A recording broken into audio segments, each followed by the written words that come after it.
sprouts. And it continuously to sprout, and at a certain point we want to stop sprouting. Because if we don't stop sprouting, we have too much sugar in the beer. And if we have too much sugars, we can create too much alcohol. Because sugars are turned into alcohol. So we don't want too many sugars. So what we do, we get all the barley out of the water, and we fry it with hot air. Then the sprouting stops, but it also creates the golden color in your beer. So after that, we put the barley back in the water. We heat it on 78 degrees for 4 hours. And then those small parts from the barley, you can call them starch, the white parts, they can turn into sugar. So they are turned into sugars when we cook it.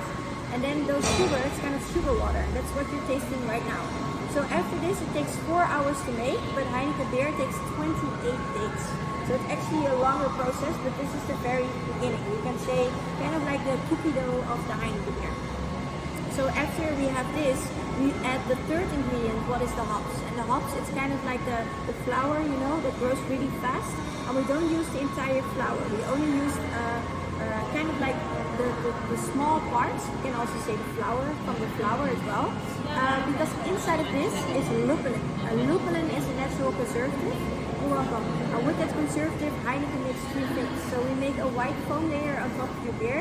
What is important, because it's a protection layer. If you don't have that layer, your beer will be flat in 2 minutes.